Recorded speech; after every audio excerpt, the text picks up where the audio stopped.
Assalamualaikum warahmatullahi wabarakatuh. Halo anak-anak, selamat pagi. Sebelum kita memulai pelajaran hari ini, marilah kita membaca surat Al-Fatihah terlebih dahulu, agar apa yang kita dapatkan hari ini akan menjadi barokah dan bermanfaat untuk anak-anak semua. Bismillahirrahmanirrahim. Al-Fatihah. Amin. Langsung saja, hari ini kita akan membahas tema 2, subtema 3, mata pelajaran bahasa Indonesia.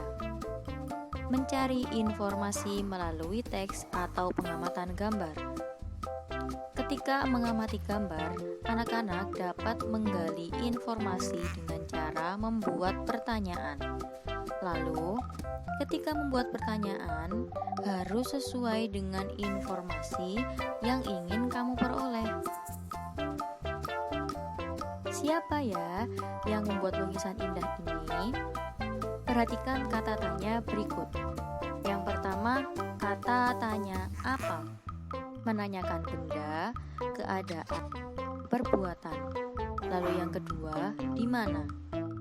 Menanyakan tempat berlangsungnya suatu peristiwa. Yang ketiga, kapan? Menanyakan waktu kejadian terjadinya sebuah peristiwa. Yang keempat, siapa? Menanyakan orang atau pelaku di dalam cerita. Yang kelima, mengapa? Menanyakan sebab atau alasan sebuah peristiwa. Dan yang keenam, bagaimana? Menanyakan keadaan cara atau proses peristiwa itu bisa terjadi. Dan yang terakhir, berapa?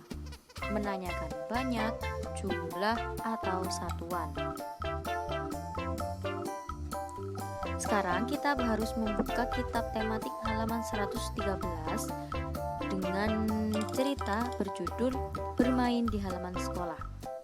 Anak-anak bisa membaca sendiri dari rumah. Lalu kita buka halaman 114. Coba anak-anak lihat dan mari kita membuat 5 pertanyaan tentang teks bacaan yang tadi sudah dibaca. Yang pertama, siapa yang bermain kelereng? Dan yang kedua, di mana siswa kelas 2 bermain saat istirahat? Yang ketiga, kapan siswa kelas 2 bermain di halaman sekolah? Dan yang keempat, berapa jumlah kelereng di dalam lingkaran? Yang kelima, apa saja permainan yang mereka lakukan? Jadi, dari kelima contoh pertanyaan tentang teks bacaan tersebut, ada kata tanya siapa, di mana, kapan, berapa, dan apa. Jadi, anak-anak ketika nanti ada contoh teks cerita dan disuruh untuk membuat pertanyaan, anak-anak harus membaca informasi atau teks cerita tersebut dengan seksama agar bisa menemukan pertanyaan-pertanyaan seperti contoh ini. Lalu, menuliskan cerita berdasarkan pengamatan gambar. Ayo menulis cerita tentang pengamatan di sekolah. Ikutilah langkah-langkah berikut ini. Yang pertama, amatilah gambar dengan cermat. Misalnya, wujud benda pada gambar. Dan yang kedua, dengarkan cerita gurumu dengan seksama. Yang ketiga, buatlah cerita singkat berdasarkan gambar dan cerita yang kamu dengar. Yang keempat, gunakan dengan bahasa yang baik dan benar.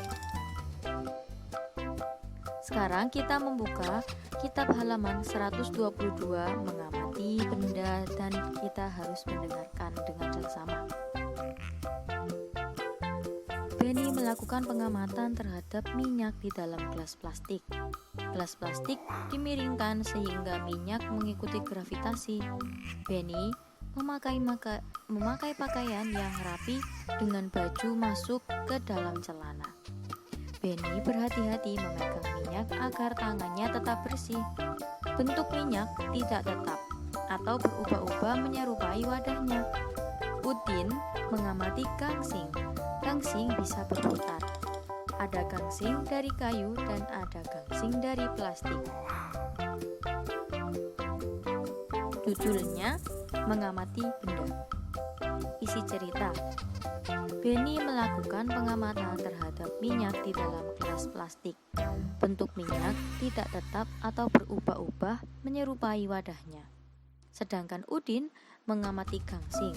Gangsing ada yang terbuat dari kayu dan plastik. Jadi, maksud dari isi cerita ini adalah ketika kita sudah membaca teks mengamati benda, apa informasi yang kita dapatkan? Lalu setelah kita mengetahui informasi yang kita dapatkan, kita tulis di isi cerita. Menjelaskan makna kosakata keragaman wujud benda. Anak-anak masih ingat kan bagaimana cara mencari makna dari kosakata? Yaitu dengan cara mencari di Kamus Bahasa Indonesia atau bertanya kepada orang tua kalian. Contohnya, wujud dan kegunaan benda bermacam-macam. Salah satunya adalah benda padat. Contoh kosakata benda padat di bidang olahraga adalah sebagai berikut. Yang pertama, bat, alat untuk memukul bola dalam permainan tenis meja. Dan yang kedua, net, jaring untuk permainan olahraga.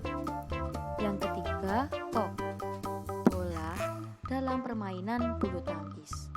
Yang keempat, tribun, panggung untuk tempat menonton pertandingan olahraga. Selanjutnya, menuliskan cerita berdasarkan pengamatan gambar.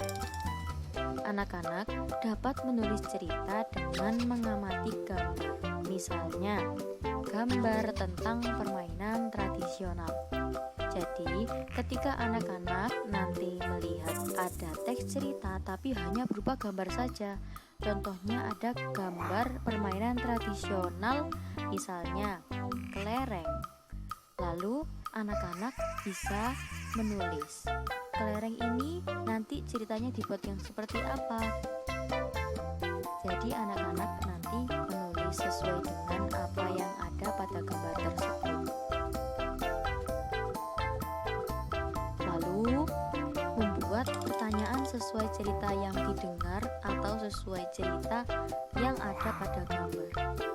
Anak-anak dapat mengetahui berbagai hal dengan mendengarkan. Yang pertama, dengarkanlah cerita dengan seksama.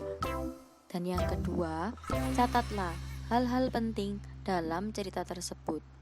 Yang ketiga, tulislah pertanyaan menggunakan kata tanya apa, mengapa, kapan, di mana, siapa, dan bagaimana, sesuai jenis informasi yang ingin anak-anak peroleh. Seperti pada contoh cerita berikut ini, yaitu bermain estafet bola. Benny, Edo, dan Udin sedang bermain estafet bola di halaman sekolah. Benny bersama teman-temannya berbaris dan terdapat 2 baris yang berjarak. Bola diberikan kepada kepala tim di depan. Bola yang dipegang harus diberikan kepada teman di belakang dengan memutar badan tanpa memindahkan kaki. Tim harus bekerja sama. Edo dari tim yang berbeda. Tim Edo ceroboh dan kurang kompak. Jadi, pemenang yaitu tim Benny. Mei dan Dayu terlambat mengikuti pelajaran PJOK. Mereka baru datang ketika estafet bola sudah dimulai. Ia mendapatkan nasihat dari guru yang mengajar PJOK. Coba anak-anak buat 5 pertanyaan tentang teks bacaan yang tadi anak-anak dengar. Gunakan kata tanya apa, siapa, di mana, kapan, mengapa, dan bagaimana seperti contoh Bu Guru tadi. Selanjutnya, mengidentifikasi makna kata dalam teks. Ayo, mari kita pelajari kata-kata yang berkaitan dengan olahraga. Jika terdapat kata-kata yang belum dipahami, diskusikan atau mencari arti kata tersebut di dalam kamus. Lalu anak-anak bacalah kitab tematik halaman 160 sampai 161 yang dengan judul Sepak Bola. Nah, anak-anak, ini adalah contoh kosakata dan maknanya. Anak-anak bisa ditulis di kitab, bisa juga dibaca atau didengarkan. Selanjutnya adalah buatlah kalimat, anak-anak bisa mencoba dari rumah ya. Tugas hari ini yaitu anak-anak silakan membuka kitab tematik halaman 114 sampai 115 dan nanti dikerjakan di lembaran. Silakan anak-anak jangan lupa untuk menulis nama, kelas, nomor absen, dan tanggal ketika mengerjakan. Alhamdulillah, sekian dari Ibu Dia. Semoga apa yang kita dapatkan hari ini dapat bermanfaat untuk anak-anak dan dapat barokah. Terima kasih. Wassalamualaikum warahmatullahi wabarakatuh. Sampai jumpa.